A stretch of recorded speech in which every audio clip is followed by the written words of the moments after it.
Capítulo 2. Aquel desagradable suceso perturbó la marcha impecable del nosocomio, sumiéndonos a todos en un estado de malestar y angustia indescriptible, especialmente afectando a nuestro director, el eminente doctor Cortés, quien temía que el escándalo llegase a mancillar el nombre del ilustre hospital, hecho que, según su clara lógica, influiría en los cheques que la poderosa familia del finado hacía llegar mensualmente. No cansaré al lector con detalles porque este caso fue muy comentado por la prensa y si desea hacerlo puede consultar el diario, El Heraldo de Salta, en las ediciones de la semana que van del 7 al 15 de enero de 1980, donde hallará toda la información. Solo recordaré aquí lo esencial, ya que el desarrollo de este verídico caso requiere de considerar las extrañas circunstancias en que ocurrió el crimen, y el misterio que lo rodeó, y que aún persiste, pues la policía no logró esclarecerlo y dignos funcionarios manifiestan dudas sobre si ello será posible algún día. Porque dos elementos tan absurdos como irracionales intervienen de manera definitiva en el fatal desenlace, impidiendo toda posibilidad de realizar conjeturas coherentes. El primero es un hecho inobjetablemente verificado. El crimen se concretó en una celda para enfermos psicóticos herméticamente cerrada, con una pesada puerta de acero, entre las 00 horas y las 2 de la mañana del 6 de enero, sin que nadie, absolutamente nadie hubiese entrado durante ese lapso.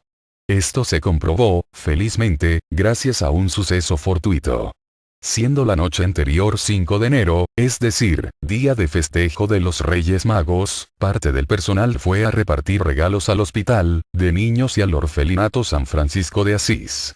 Entre ellos estaba nuestro director, Dr. Cortés, quien a las 23 horas ya había regresado, luciendo aún el traje de Papá Noel, y dispuesto a efectuar su recorrido diario que, desde incontables años, realiza por todos los pabellones para recoger los informes finales. Pues bien, el propio doctor Cortés vio por última vez viva a Belicena Vilca, a las 23:50 horas. Cuando, a raíz de una crisis histérica en su segunda fase, promovió un general desorden en el pabellón B. Corría desesperadamente en el reducido espacio de su celda, con los ojos fijos y desorbitados, mientras gritaba Pachachutculi. Pachachutculi. Palabras que en ese momento eran incomprensibles, si bien reconocimos que se trataba del idioma quechua. Por otra parte, el ataque era sintomáticamente anormal en ella. El doctor Cortés ordenó una inmediata dosis de Valium, sumiendo a la infortunada Belicena Vilca en un sopor, del que solo habría de salir un instante para ver la muerte de cerca, tal como lo sugería la expresión de tremendo horror con que se hallaba crispado su rostro cuando fue encontrada, ya muerta, 3 horas más tarde. Y aquí surge el misterio. El primer elemento que desconcertó y sorprendió a los avesados policías. Luego de ser atendida la paciente, serían las 00 horas, todos nos retiramos de la celda, siendo esta cerrada por el doctor Cortés, quien inadvertidamente guardó la llave en uno de los bolsillos de su traje de Papá Noel, olvidando luego depositarla en el tablero general de llaves. A las 3 de la mañana al ir la enfermera de turno a recorrer la ronda habitual, notó la falta de la llave, de la cual nadie supo dar parte.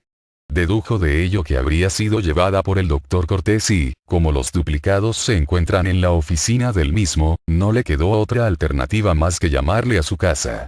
No fue necesario hacerlo, pues la operadora del conmutador interno informó que el doctor aún permanecía en el hospital, aunque estaba a punto de retirarse. Avisado este de su error, decidió subir al pabellón B para entregar la llave y realizar una breve inspección ocular. Es decir, que durante esas 3 horas, la llave, único medio para abrir la puerta blindada de la celda, estuvo en poder del doctor Cortés. Pero el director del hospital era un hombre de reconocida trayectoria social, cuyas virtudes morales han sido siempre exaltadas como ejemplo digno de emulación, y de quien, por último, nadie osaría dudar, ni siquiera el experimentado policía Maidana, a cargo de la investigación del caso. En fin, el doctor Cortés abrió la puerta de la celda acompañado por mí, y la enfermera García, exactamente a las 03 horas con 5 minutos. Un olor penetrante y dulzón fue lo primero que nos llamó la atención. Era una fragancia como a sahumerio, de sándalo o incienso y resultaba tan fuera de lugar allí, que nos miramos perplejos. Pero esto solo fue un instante, pues lo que vino después concentró toda nuestra atención. Belicena Vilca yacía en su lecho, sin duda muerta desde un tiempo atrás, con el cuello tumefacto a causa del estrangulamiento a que había sido sometida. Era un espectáculo tan horrible, que la avesada enfermera García lanzó un grito de espanto, y se tambaleó hacia atrás, debiendo sostenerla por los hombros, a pesar de que mis piernas no se hallaban del todo firmes.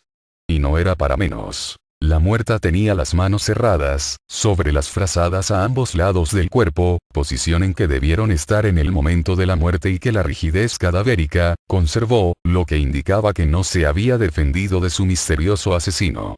Este debió infundirle tal terror que, aún observando cómo le pasaban el lazo por el cuello, y luego, sintiendo que él mismo se cerraba y le cortaba la respiración, solo atinó a aferrarse desesperadamente a la frazada.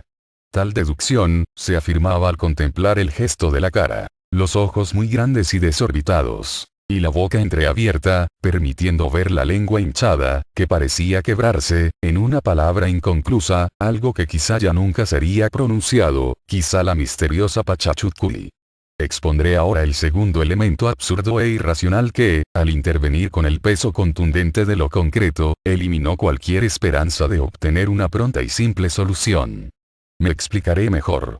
El hecho incomprensible de que la puerta estuviese cerrada con llave cuando se cometía el crimen, primer elemento, podía pasarse por alto estableciendo las hipótesis lógicas, aunque improbables, de que el asesino poseyese otra llave, o que existiese una conspiración, por parte de los miembros del cuerpo médico. Al fin y al cabo tales hipótesis, las formulaba la policía y lo que ellos pretendían era despojar al caso de todo misterio o ilusión sobrenatural.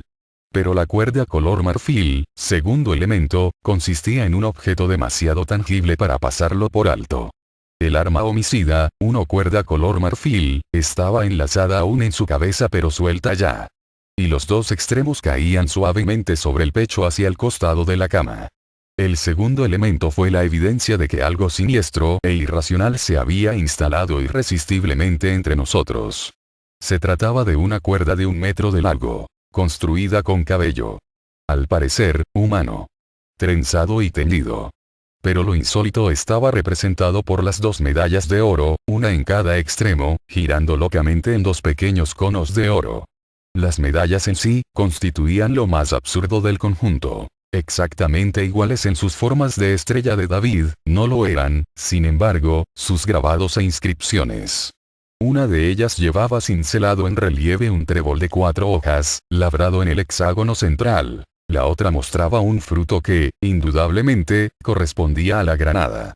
Yo las encontré parecidas a ciertas joyas masónicas que vi en una exposición del Rotary Club. Pero la familiaridad terminó en cuanto hice memoria y razoné que el único punto de semejanza entre estas y aquellas era la estrella de David que, como todos saben, está formada por 2 triángulos equiláteros, entrelazados. Es un símbolo adoptado desde hace milenios por el pueblo hebreo para identificarse, tal como puede comprobarse hoy día viéndola en la bandera del Estado de Israel. Las partes posteriores de las medallas llevaban inscripciones. Mas, estas, lejos de aclarar algo, aumentaban nuestra confusión pues estaban redactadas en 2 idiomas distintos. Una frase, grabada horizontalmente en el centro, estaba escrita en caracteres hebreos. Aunque tales signos no eran los mismos en cada medalla. Rodeando a estas palabras había otra inscripción en letras latinas, esta vez idéntica para ambas joyas. En ese momento nadie pudo aclarar a qué idioma pertenecía. Las palabras decían: Ada, Aes, Side, Drau y Mac, HWCH.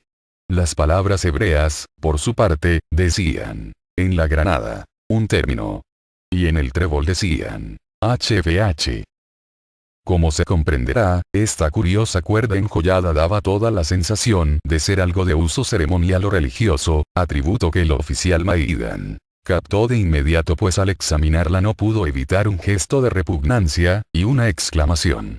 Por Dios. Esto es algo judío.